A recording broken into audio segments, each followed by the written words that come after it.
누가복음 21장 34절 한 절 말씀을 같이 읽겠습니다. 다 같이 함께 읽겠습니다. 너희는 스스로 조심하라. 그렇지 않으면 방탕함과 술 취함과 생활의 염려로 마음이 둔하여지고 뜻밖의 그날이 덫과 같이 너에게 임하리라. 아멘. 성령 집회 때마다 요즘 예수 그리스도 안에서 누리는 행복에 대한 말씀을 전하고 있습니다. 여러분 잘 아시는 목사님 중에 김병년 목사님이라고 계십니다.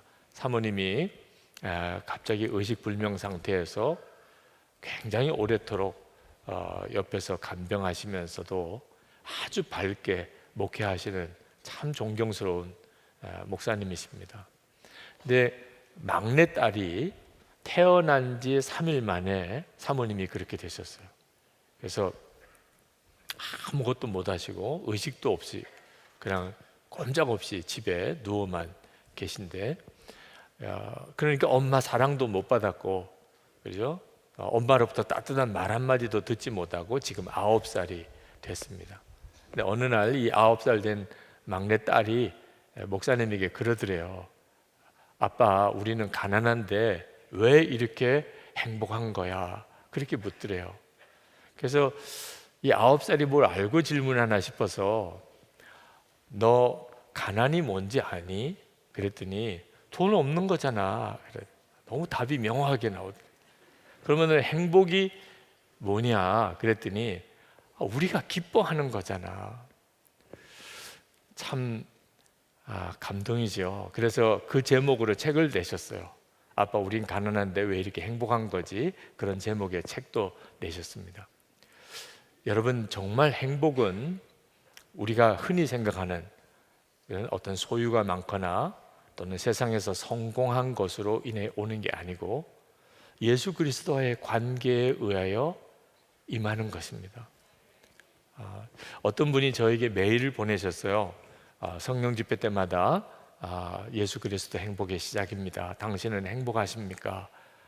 우리가 하나님 앞에서 가장 받을 큰 복이 행복이라고 설교하니까 아주 유명한 다른 교회 어느 목사님은 정반대로 설교를 하신다는 거예요. 절대로 행복을 위해서 기도하지 마라. 우리가 목표로 삼고 기도해야 될 것은 거룩이지 행복이 아니다. 그렇게 설교를 하신다는 거예요. 두 분 다 참 유명한 목사님이신데 설교가 완전히 더 반대다. 도대체 이걸 어떻게 설명을 해주시겠습니까? 그런 질문의 메일을 저에게 보내셨어요. 사실 알고 보면 같은 내용의 주제예요. 행복, 하나님이 우리에게 주시는 행복을 위해서 우리가 기도하는 것, 또 거룩을 위해서 기도하는 것이 서로 다른 게 아닙니다. 하나님의 뜻은 반드시 우리가 행복하게 되는 거예요. 그건 제가 그렇다고 주장하는 이 연사가 주장하는 게 아닙니다. 성경이 그렇게 이야기를 하고 있습니다. 데살로니가 전서 5장 16절, 17절, 18절에 보면 항상 기뻐하라, 쉬지 말고 기도하라, 범사에 감사하라. 이것이 그리스도 안에서 우리를 향한 하나님의 뜻이라. 그러니까 기뻐하고 감사하고 사는 것이 행복한 거죠. 하나님은 우리가 그렇게 살기를 원하세요. 예수 그리스도를 보내주신 이유도 그렇습니다. 그런데 왜 행복을 위해서 기도하면 안 된다고 하는가? 이유는 완전히 행복에 대한 미혹이 있습니다. 마귀가 우리 마음에 행복에 대한 생각을 완전히 비틀어 놨어요. 그래서 돈 많이 벌고 세상에서 성공하면, 그러면 행복할 것이라. 이게 거의 진리처럼 사람들이 알고 있습니다. 사람들마다 안 그런 것 같아도 오늘 여기 계신 분들도 여러분의 마음 속 중심의 생각에는 돈 많이 벌고 성공하면 행복한 거지, 돈 없고 실패했으니까 나 불행하지, 이런 생각이 쫙 깔려 있어요. 그래서 행복을 위하여 기도하지 마라. 그 말은 돈 많이 벌고 성공하기 위해서 살려고 하지 마라. 그걸 하나님께 기도하지 마라. 거룩을 위해서 기도하라. 그 말은 행복은 거룩과 밀접한 관련이 있어요. 밀접할 정도가 아닐 것 같아요. 여러분, 하나님은 행복하실까요? 거룩하실까요? 행복하고 거룩하시죠. 그죠? 여러분, 그 점에 대해서는 조금 더 혼란이 없으시죠? 하나님은 행복하실 거야. 그러면서 또 거룩하실 거야. 그러니까 행복과 거룩은 사실 대립되는 개념이 아니에요. 사실은 같이 가는 겁니다. 그러니까 우리가 행복을 위해서 기도하는 것과 거룩을 위해서 기도하는 것은 같은 거예요, 사실은. 근데 조심할 것은 왜곡되어져 있는 행복에 대한 개념을 따라서 행복을 추구하면 안 된다는 겁니다. 우리가 거룩하면 행복해지는 이유는 우리 안에 진정한 행복을 누리는 장애물들이 제거되었기 때문입니다. 우리가 예수를 믿고도 행복하지 못한 데는 이유가 있습니다. 우리 안에 행복을 빼앗아가는 것들이 우리 속에 있어요. 마귀가 그렇게 우리 속에 심어준 것들이 있습니다. 그 점을 오늘 여러분과 함께 나누려고 하는 겁니다. 그것이 제거되어지는 것이 거룩입니다. 예수님께서 오늘 말씀하신 말씀에 보면 우리에게서부터 행복을 뺏어가는 세 가지가 있다는 것을 말씀해 주십니다. 그걸 하나로 묶으면 죄지요. 죄가 우리의 행복을 뺏어갑니다. 근데 그걸 구체적으로 표현해서 하나는 방탕함, 하나는 술 취함, 하나는 세상의 염려라고 그렇게 말씀하셨어요. 이 세 가지가 예수 그리스도 안에 있으면서도 행복하지 못하게 만드는 요소들입니다. 첫 번째가 방탕함인데, 방탕함 그러면 생각나는 성경의 인물이 탕자예요. 탕자. 이름도 같아요. 방탕하니까 탕자죠. 네. 그 사람의 진짜 이름이 탕자인지는 모르지만 하여튼 우리는 다 그 사람을 탕자라고 부릅니다. 자, 이 탕자는 행복에 대해서 완전히 잘못 알고 있었어요. 그 탕자가 왜 탕자가 됐냐면 행복하고 싶어서 그런 거예요. 행복하고 싶은 것은 우리 사람의 본능입니다. 하나님이 우리 가운데 그렇게 심어주셨어요. 하나님이 행복하신 분이니까. 스펄전 목사님이 설교하실 때 그런 말씀을 하셨는데, 하나님은 처음에 이 세상을 창조하실 때 슬픔을 창조하지 않으셨어요. 에덴 동산은 행복 그 자체였어요. 행복 그 자체. 하나님이 원래 우리를 창조하셨을 때 하나님 형상 그대로 지으셨기 때문에 사람은 행복했어요. 그게 우리 속에 본능으로 남아 있습니다. 그러니까 탕자 같은 사람도 행복하고 싶어서 탕자가 된 거예요. 근데 이 사람이 생각하기를 어차피 돈을 많이 가지면 아버지 밑에서 좀 벗어나서 자유롭게 살 수 있으면 행복할 거라고 생각한 거예요. 완전히 미혹을 받은 거죠. 사람이 행복하고 싶다고 그래서 행복하게 사는 게 아닌 것을 알 수가 있습니다. 행복하고 싶은데 완전히 불행한 파멸의 삶을 사는 게 사람이에요. 불륜을 저지르는 사람은 왜 불륜을 저지를까요? 무슨 사명감 가지고 그럴까요? 나라와 민족을 위해서 희생하는 마음으로 그럴까요? 행복하고 싶어서 그런 겁니다. 불륜을 저지르는 사람도 행복하고 싶은 거예요. 그런데 완전히 파멸의 길로 들어서잖아요. 이게 무서운 거예요. 이게 방탕함입니다. 그러니까 탕자는 아버지 집을 떠나서 완전히 방탕한 삶을 살기 전에 이미 그는 방탕한 사람이었어요. 왜? 생각이 방탕하니까. 돈이 있으면 행복할 거야. 아버지 떠나서 좀 간섭 없이 자유롭게 살면 행복할 거야. 이런 생각 자체가 방탕함입니다. 그러니까 결국 그렇게 살게 되는 거예요. 근데 지금 이 시간에 이 자리에는 그렇게 방탕한 사람은 없어 보입니다. 제가 잘 몰라서 그런지 모르겠는데, 어디 숨어 계신지 모르겠는데, 정말 하나님을 거역하고 그리고 온갖 죄는 다 짓고 그렇게 사는 사람은 오늘 이 자리에 오지도 않았겠죠, 그죠?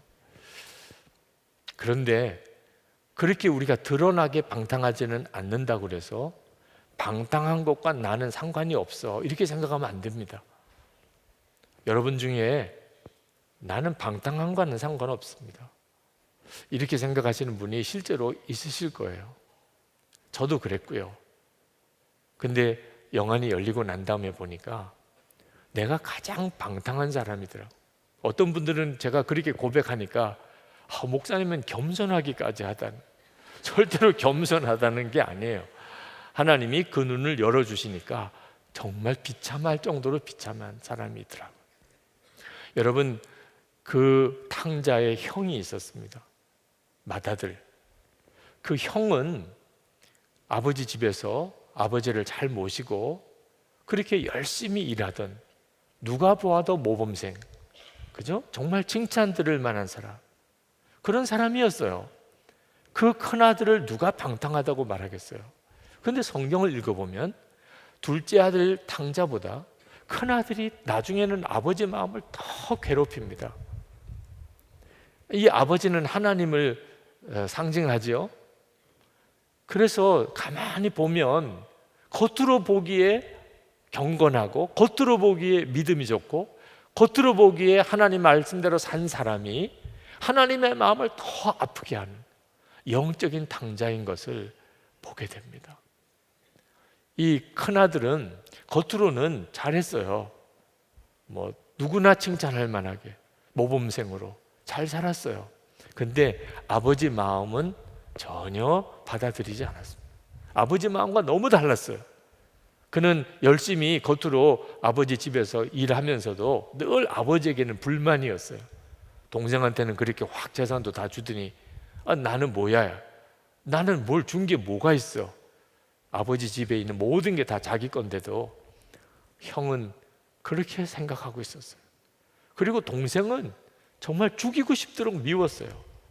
동생이라고 부르지도 않았어요. 아버지의 아들이라고 했어요. 나하고는 상관없어. 동생에 대한 미움이 가득했어요. 아버지가 그 동생을 아주 기쁨으로 받아들이자 이 큰아들은 막 화가 잔뜩 났어요. 아버지 그렇게 하는 게 아니잖아요. 아버지의 마음을 더 아프게 만든 사람이 큰아들이에요. 근데 교회 안에 이런 큰아들이 많아요. 오늘 성령 집회 오신 분들 중에 큰아들 부류가 많아요. 네. 이 탕자 둘째 아들 부류는 잘 안 와요. 여기에 완전히 헷가닥 뒤집어지지 않는 다음에는 잘 안 와요. 근데 큰아들은 금요일에 이 찌는 듯한 더위에 가야지. 내가 그래도 누군데 가야지. 이렇게 한 사람들이 참 교회를 지키는 사람이죠. 네. 일꾼이긴 해요.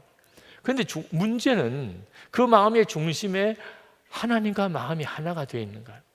하나님의 마음을 정말 품고 그런가? 그러면 기가 막힌 거죠. 아버지 하나님의 마음, 탕자를 향한 아버지의 그 마음, 그걸 이 형이 가지고 있었다면 얼마나 감격스러웠을까요? 그렇죠? 그런데 안타깝게도 교회 안에 겉으로는 신실하고 모범생이고 자기가 방탕하다고 꿈에도 생각하지 못하는 사람이 실제로 나중에 하나님 앞에 갔을 때 아주 기절할 정도, 하나님 앞에 섰을 때 내가 너를 도무지 알지 못한다, 이건 기절할 일이죠. 이런 일이 있을 거라는 거예요. 바리새인들이 아주 전형적인 사람입니다. 바리새인들은 자타가 공인한 경건한 사람, 하나님을 가장 잘 믿는 사람, 어떠든지 하나님의 말씀 하나라도 어김이 없이 그렇게 믿어보려고 애를 썼던 사람. 그런데 중심이 달랐어요. 그게 중요한 문제예요. 겉으로 잘하는 것으로 다가 아니라는 거예요. 그 마음 중심은 완전히 하나님과 멀었어요.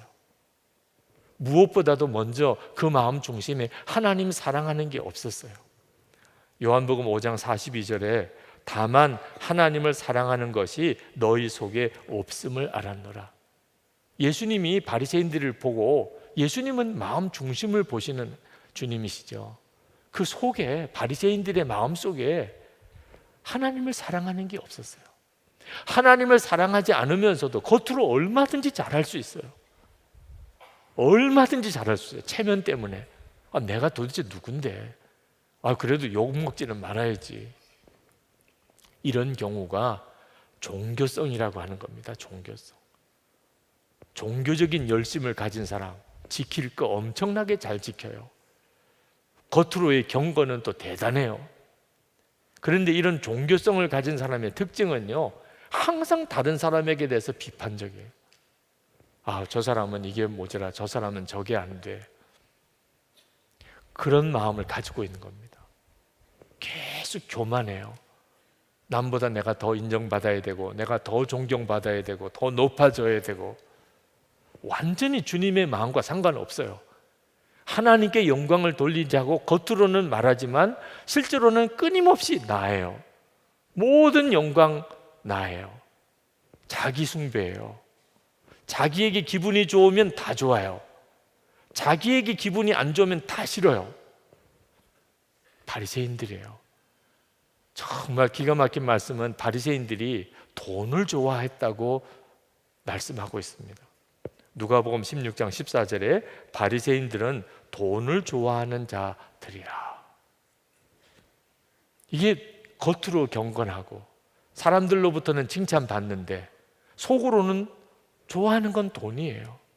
그걸 하나님이 보실 때 얼마나 역겹겠어요. 겉으로 드러나게 방탕한 자도 하나님의 마음을 아프게 하지만 겉으로는 잘하는 것 같은데 속으로는 하나님과 완전히 마음이 달라요. 생각하는 건 돈밖에 없어요. 자기밖에 없어요. 하나님의 마음 이해 못해요. 이런 방탕함, 영적인 탕자예요. 우리 속에 왜 예수를 믿고도 내가 행복하지 못한가? 방탕함이 있어요. 제가 그 사실을 깨닫고 진짜 꼬꾸라졌어요. 내 안에 있는 이 방탕함이 얼마나 추악하고 더러운 것. 그것이 저의 회심의 때에 하나님께서 제 눈을 열어주신 겁니다. 여러분 안에 있는 이 방탕함, 마음의 중심이 하나님과 합하지 않았어요. 진정으로 하나님을 사랑하는 건 아니에요. 내가 더 중심이에요. 그러면서도 겉으로는 잘한다는 소리 듣고 싶어. 이게 정말 무서운 일입니다. 두 번째가 술 취함입니다. 술 취함. 우리나라가 OECD 국가 중에 이 술 소비량이 1위래요. 하여튼 우리나라 사람들은 매일 술 마시기 대회를 하는 것처럼 사는 사람. 참 어떻게 이렇게 됐나 몰라요. 그렇게 술을 많이 마신다는 거죠, 우리나라 사람들이. 왜 술 마실까요? 술 마셔본 분들 좀 이야기 좀 해줘요. 술 왜 마셔요? 행복하고 싶어서 마시는 거예요. 행복하고 싶어서. 행복하지 않으니까 기분 좀 좋으라고, 또 기분 나쁘니까 또 기분 좋다고 그렇게 술들을 마시는 거예요. 사람의 본성이에요. 행복에 대한 갈망은 모든 사람의 본성이에요. 근데 문제는 그게 술로 해결되는 줄로 알고 있다는 거죠. 그러니까 그렇게 술을 퍼마시는 거예요. 오늘 이 시간에 술 취해서 오신 분은 없어 보여요. 조금 이상해 보이는 분이 계신데 술 취한 건 아닌 것 같아요. 네, 은혜에 대한 갈망이 더 커서 그러시겠죠.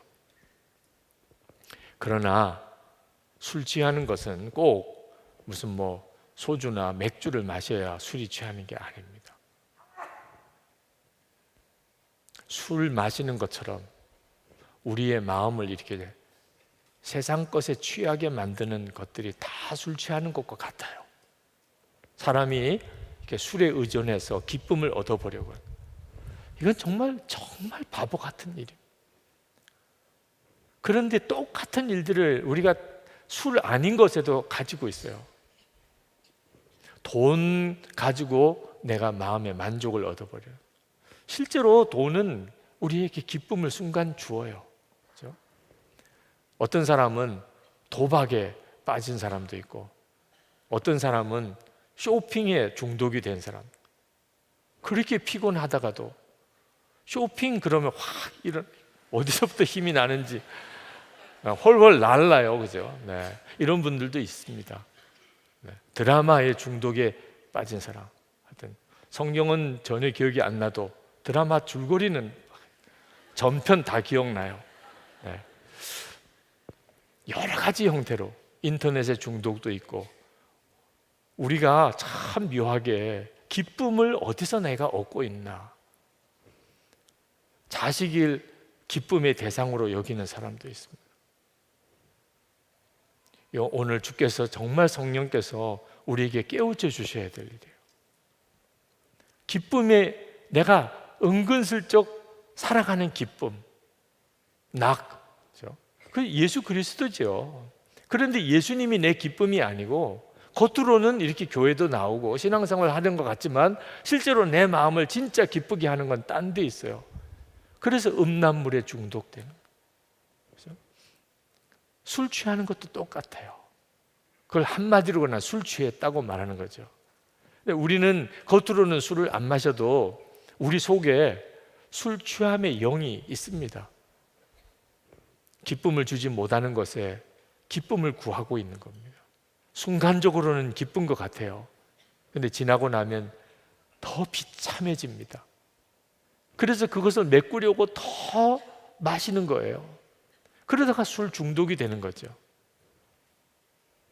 주님을 믿으면서도 주님으로부터 기쁘지 않으니까, 그러니까 이것저것에 중독에 빠져 있는, 완전히 취해버려 사는 그런 성도들이 많은 겁니다.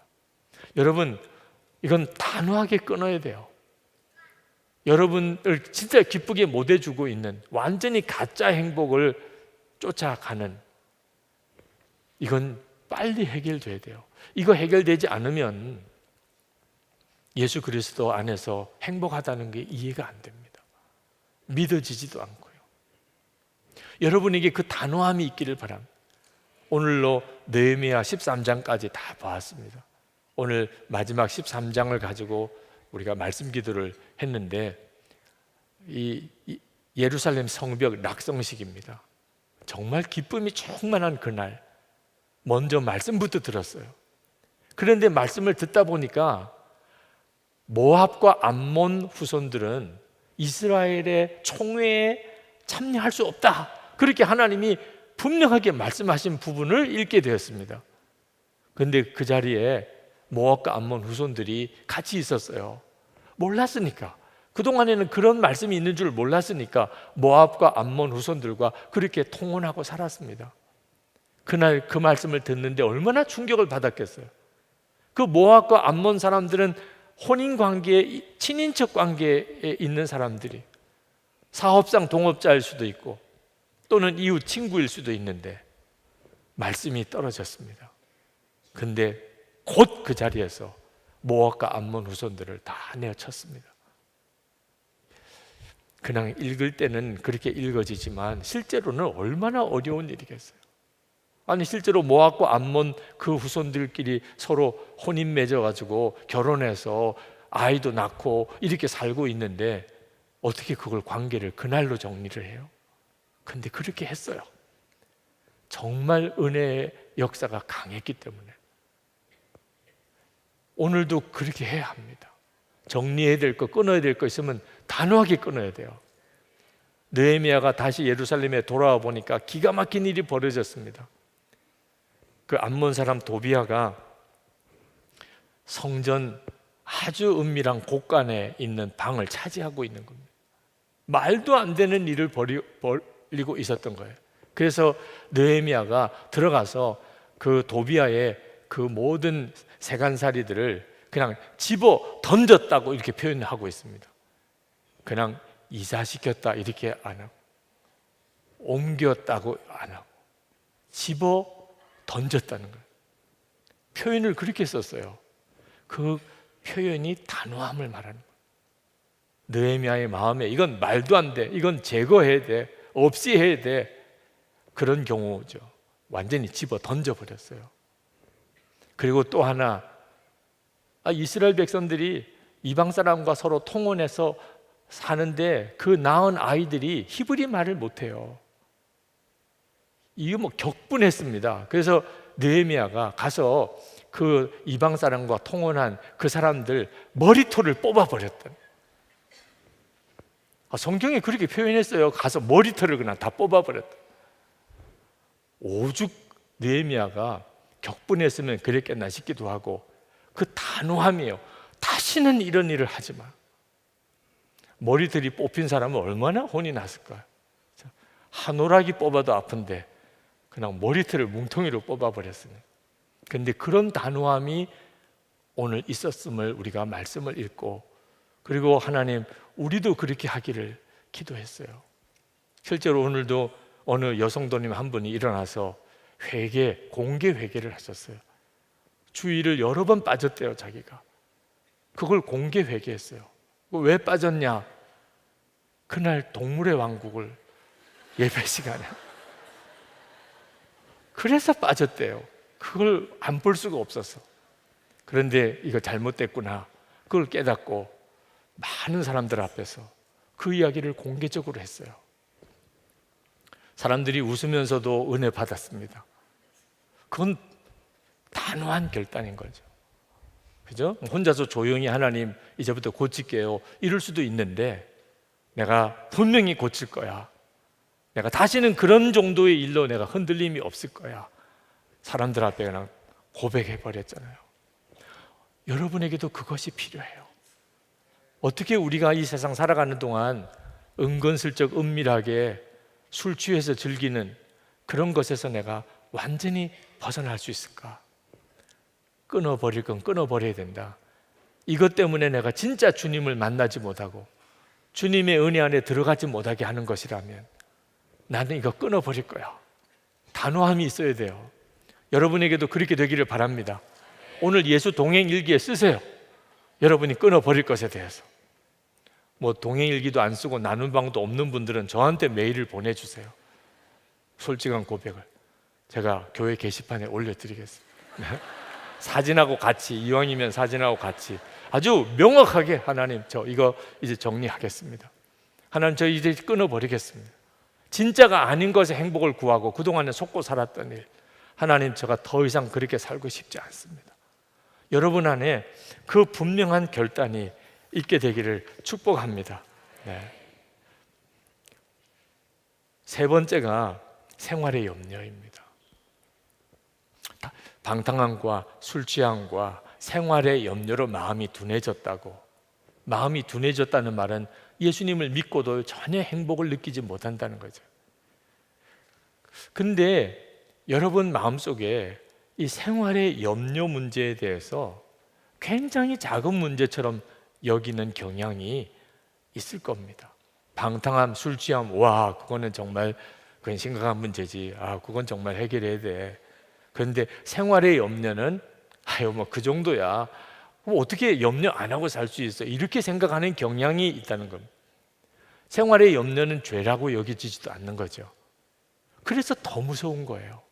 방탕함과 술 취함은 아주 무서운 죄고 생활의 염려는 비교 안 되게 조그만 것이다. 그러니까 해결이 안 되는 겁니다. 방탕함과 술 취함보다 더 무서운 거예요. 왜? 우리가 그렇게 생각하는 경향을 갖게 하니까. 적당하게 생각하는 거예요.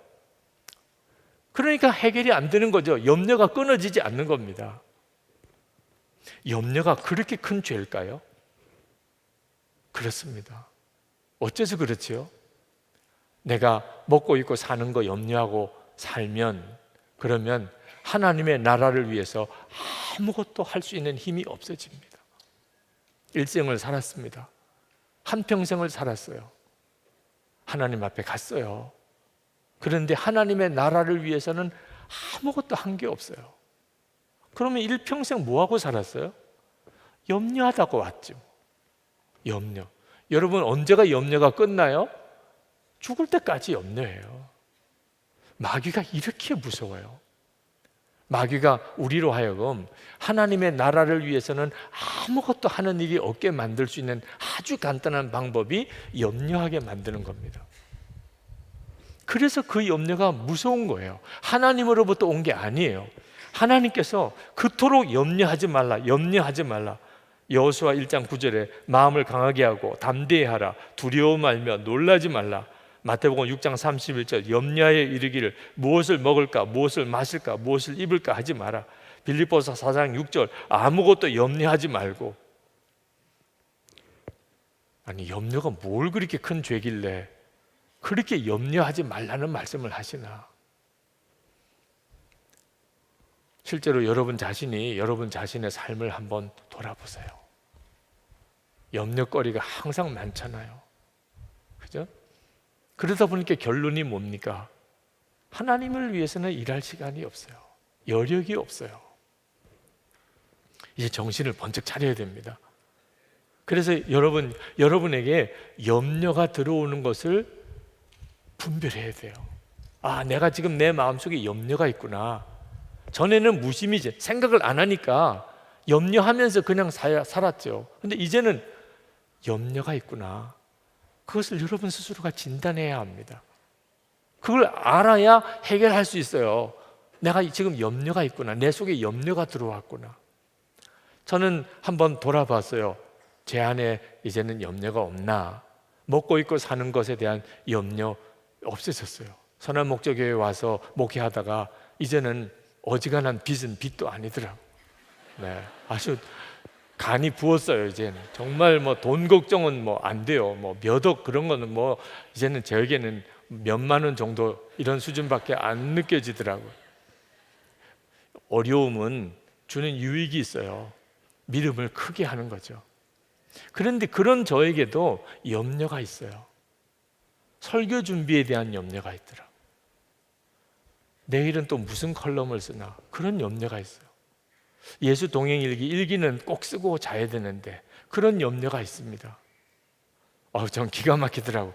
내 안에도 그런 염려가 있구나. 왜 그게 염려가 되지요? 생각해 봤어요. 왜 내가 이런 문제 때문에 내가 이렇게 마음에 염려가 들까? 혹시 바쁜 일이 생겨서 시간이 없으면 못하게 되잖아요. 그러면 예수 동행 일기를 안 쓴 날 온 교회 소문 날 거 아니에요. 오늘 목사님 일기 안 쓰셨대. 아직 딴 거는 소문 안 내도 그런 건 엄청나게 소문을. 은근히 걱정돼요. 막 너무 바빠서 일기도 쓸 수 없는 그런 상황이 벌어질까 봐 미리 써놓나? 하루 살지도 않아놓고 미리 써놓는 컬럼에 대한 염려도 있어요. 쓸 게 없으면 어떡하지? 쓸 게 없으면 그런 걱정이 늘 있어요. 설교 준비 늘 제 마음속을 이렇게 무겁게 해요. 하나님이 은혜 안 주시면 어떡하지? 하나님이 내게 영감을 안 주시면 어떡하나? 이거 진짜 바보 같은 일을 내가 하고 있구나. 하나님이 안 주시면 안 하는 거지 뭐. 그걸 억지로 만들어내 가지고 무슨 유익이 있겠어요. 그리고 하나님이 주실 것을 믿는 것이 하나님을 기쁘시게 하는 거죠. 믿으니까 염려가 안 돼야죠. 그래서 다시 한번 주님, 저는 주님만 믿습니다. 주님이 주시면 말씀도 전하고 컬럼도 쓰고 또 일기도 쓰고. 네. 주님이 은혜 주시지 않으면 안 하는 거죠. 저는 주님이 그때그때 합당한 은혜를 주실 줄 믿습니다. 그렇게 믿고 고백하고 주님 안에 온전히 거하는 시간을 가져요. 목표는 제가 더 이상 무슨 일을 염려로 하지 않는 거예요. 그래서 이렇게 살아있는 거예요. 어떤 분들은 목사님 어떻게 그렇게 하고 사세요? 어떻게 그렇게 설교도 하고 매일 컬럼도 쓰고 그렇게 매일 또 영성 일기도 쓰고 어떻게 그렇게 살아요? 맡겼으니까 사는 거죠. 그로 인해서 염려 안 하니까 사는 거죠. 여러분, 마귀는 정말 교묘하게 우리 속에 온갖 염려를 이렇게 심어줍니다. 우선 그 사실을 알아야 돼요. 내가 지금 염려하고 있구나. 염려하면 하나님이 원하는 일을 못해요. 에너지가 없어요. 염려가 얼마나 많은 에너지를 뺏어가는지 모릅니다. 어느 집사님이 부도가 나서 엄청나게 힘들었습니다. 그런 고통 중에 하나님께 기도했어요. 하나님 이거 해결해 달라고. 근데 마음에 하나님이 깨우쳐 주신 것은 너 전도해라. 너 빚 갚는 거 그런 문제 때문에 너 더 이상 염려하지 말고 먼저 하나님의 나라 의를 구하라 하지 않았냐. 그래서 그 집사님이 마음에 깨우쳐졌어요. 그렇구나. 내가 할 일은 염려가 아니고 어떻게 하면 하나님의 나라를 위해서 내가 더 일할 건가지. 그래서 그가 그 극심한 이제 경제적인 어려움 가운데서 열심히 복음 전하기를 시작했어요. 노방전도도 나가고, 참 놀라웠게도 마음에 확신이 들어요. 하나님이 어떤 길로 가라는 것에 대한 명확한 인도함도 받았고, 결국은 나중에 그는 그 재정적인 어려움에서 벗어났어요. 근데 단순히 그 재정적인 어려움이 이제 끝났다는 게 중요한 게 아니고, 그분이 얼마나 놀라운 전도자가 됐는지 참 기가 막힌 일이죠. 어떤 권사님이 자녀 문제로 그렇게 안타깝게 기도를 하셨어요. 아무리 해도 빗나간 아들이 돌아오지를 않는 겁니다. 근데 그때 하나님께서 마음에 깨우쳐 주시기를, 내가 너 자식을 위해서 기도하는 것처럼 내가 돌봐야 될 교인들을 위해서 같이 기도해라. 사실 자식의 문제는 어머니에게 있어서는 이건 자기 생명보다도 더한 심각한 문제지요. 그때 권사님이 그걸 순하게 받으셨어요. 하나님, 제가 우리 아들을 위하여 기도하는 것만큼 하나님, 내 교회 속회 식구들, 또 내가 함께 사역하는 팀의 우리 교우들을 위해서 그렇게 기도하겠습니다. 그래서 그가 전심으로 하나님 앞에 그렇게 기도로 섬겼어요. 아, 이런 마음으로 기도해야 되는 거구나. 우리 아들이 돌아오기를 원하는 이런 마음으로 내가 중보해야 되는 거구나. 그 권사님 안에 정말 놀라운 하나님의 은혜가 견고하게 섰어요. 그리고 결국은 그 아들이 돌아오게 됐는데, 참 하나님의 은혜가 놀라웠어요. 여러분, 염려에 사로잡힐 때 반드시 여러분 깨달아야 됩니다. 아, 내가 이렇게 염려에 묶여 있어서 아무것도 못하는 거구나. 하나님, 제가 먼저 하나님의 나라와 의를 구하겠습니다. 그러면 모든 걸 더하시겠다고 하셨잖아요. 여러분, 우리가 영적으로 방탕할 수 있고, 그리고 예수님보다도 다른 데서 은근히 기쁨을 얻으려고 하는 바보 같은 그런 마음을 가지고 살 수도 있고, 그리고 내 생활의 염려에 완전히 매여 있으면서도 그것이 얼마나 심각한지 깨닫지 못할 수도 있어요. 그러면 마음이 둔하여져 버립니다. 더 이상 하나님의 은혜를 알 수가 없어요. 고린도후서 4장 4절에 이렇게 말했습니다. 그 중에 이 세상의 신이 믿지 아니하는 자들의 마음을 혼미하게 하여, 이게 마음이 둔해진 거죠. 그리스도의 영광의 복음의 광채가 비치지 못하게 함이니 그리스도는 하나님의 형상이니라. 예수님을 영접했고, 그 예수님은 햇빛보다도 더 강한 강력한 빛이세요. 그 영광이. 그런데도 우리는 예수님이 내 안에 그렇게 계신 것 자체를 몰라요. 내 마음이 혼미해져 버려요.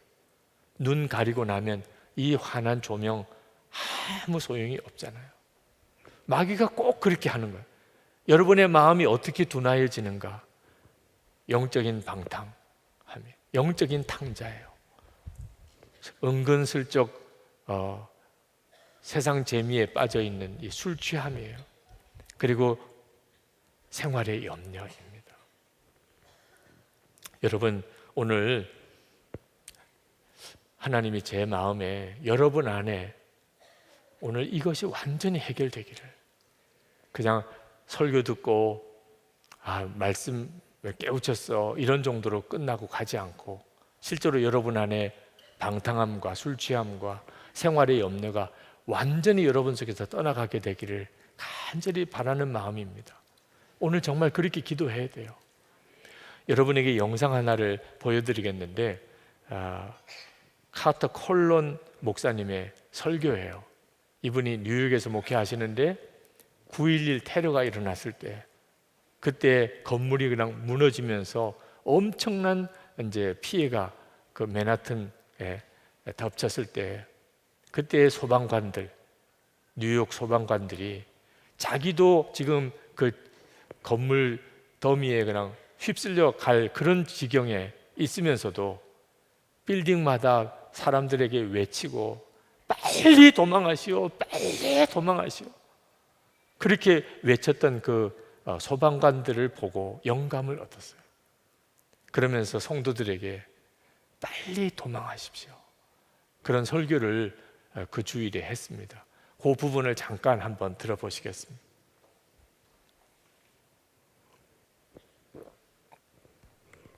Listen to me like you've never listened to me ever in your life. We have got to lay our lives down for the purposes of God. This is not a Sunday school picnic, the Church of Jesus Christ. This is not an invitation to have continuous good times. This is a war for the souls of men. Come out from among them. Run for your life. Because this is about your life. It's not just about an opposing theology or a conflicting viewpoint on Jesus. This is about your life.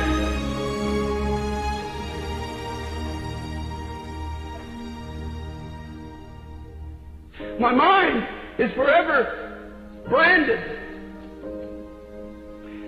with the story that I heard of police officers from the city of New York.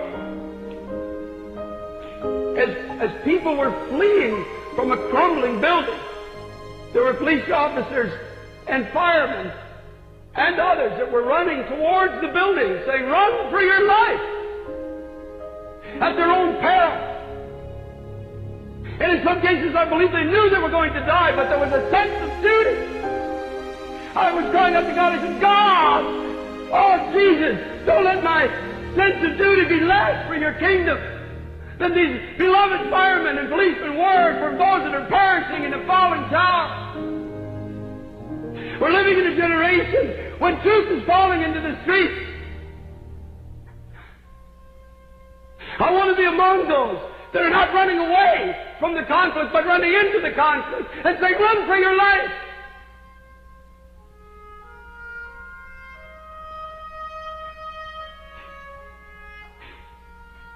Run from gospels that focus only on success and prosperity. Run!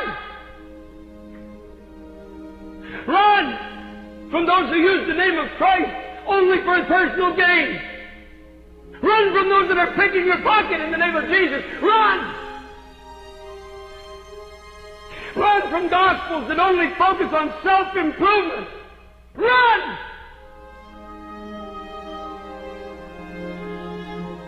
Run from churches where men and not Christ are glorified. Run! Run! Body of Christ, run! Get out! Don't touch the unclean thing. Run from churches in America and Canada where there is no Bible. There's no cross in the theology. There's no soul-searching word. There's no repentance from sin. There's no mention of the blood of Jesus. Run! It's unclean. Run! Run from churches where you're comfortable in your sins. If you come into the house of God and you've got sin in your life and you're not convicted of it, you're at a table of devils. Run from pulpits that are filled with political men who are using the pulpit of God for a personal political agenda. Run! Run from those who preach division between races and cultures. Run! Run! Get out! Turn it off! Get away from it! They know nothing of God. Run from ungodly, spasmodic movements and endless, empty prophesying. Beloved church, run for your life.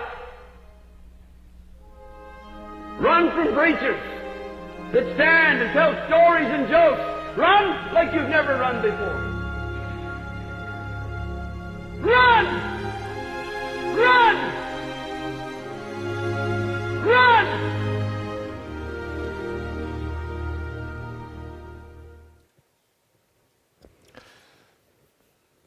여러분이 목사님의 설교하는 그 심정을 오늘 이 시간 우리가 그대로 받으면 좋겠어요. 물론 우리가 어느 교회를 떠나서 어느 교회로 가겠습니까? 그렇죠? 이 세상에 완벽한 교회는 어디 있겠어요? 여러분이 혹시 다른 교회 다니시는 분들 그 교회를 떠나서 이 교회로 오시라고 하는 이야기도 아닙니다. 우리가 갈 곳은 예수 그리스도예요. 우리가 정말 떠나야 할 곳은 우리의 이 영적인 탕자의 삶, 그리고 은근슬쩍 술 취하는 삶, 그리고 생활의 염려에 묶여서 아무것도 하나님 나라 위해서 하지 못하는, 이제 여기서 떠나야 한다는 것입니다. 더 이상 다시 그 일을 반복해서는 안 된다는 것입니다. 오늘 이 밤이 주의 보혈의 능력이 다시 한번 여러분과 함께 하기를 원합니다. 여러분 안에 떠나야 될 거, 끊어야 될 거, 버려야 될 거, 예수님을 영접하고도 전혀 주님을 보지도 못하게 하는, 완전히 영적으로 혼미한 상태에 빠져있는, 마음이 둔화해진 데서 주님 저를 오늘 살려주세요. 건져주세요. 주를 바라보는 눈을 분명히 뜨게 해주세요. 거짓 복음에, 거짓 행복에 내가 매여 살지 않게 해주세요. 더 이상 우물쭈물하고 주저하지 않게 해주세요. 오늘 하나님 결론을 내려주세요. 하나님 이 시간 제게 놀랍게 임하소서. 오늘도 기도하실 때 강단에 올라와서 기도하실 분들, 정말 오늘 이 밤이 그 밤이 되기를, 내가 우리 주님이 말씀하신 것처럼 이제 주님이 다시 오실 때, 그때 내가 마음이 둔하여 도적같이 주님이 오시는 이런 기가 막힌 상황에 빠지지 않게 하소서. 이제는 진짜 주님을 붙들게 하소서. 그런 갈망이 있는 분들, 주의 은총을 놀랍게 받으실 것입니다. 안수기도 받으실 분들은 내려오셔서 안수기도 받으시기 바랍니다. 기도 받으실 분들은 아랫단에서 기도 받으시도록 하겠습니다. 이 시간에 우리 보혈 찬송을 다시 한번 불렀으면 좋겠습니다. 보혈의 능력이 여러분 안에 있는 모든 주님의 은혜의 장애물들을 다 씻겨 내려가기를 바랍니다. 영적인 탕자와 같았던 일, 은근슬쩍 즐기고 있던 것들, 모든 생활의 염려 다 여러분 안에서 씻겨가기를 원합니다. 우리 같이 찬양합시다. 목보다 더 검은 423장 찬송 부르시겠습니다.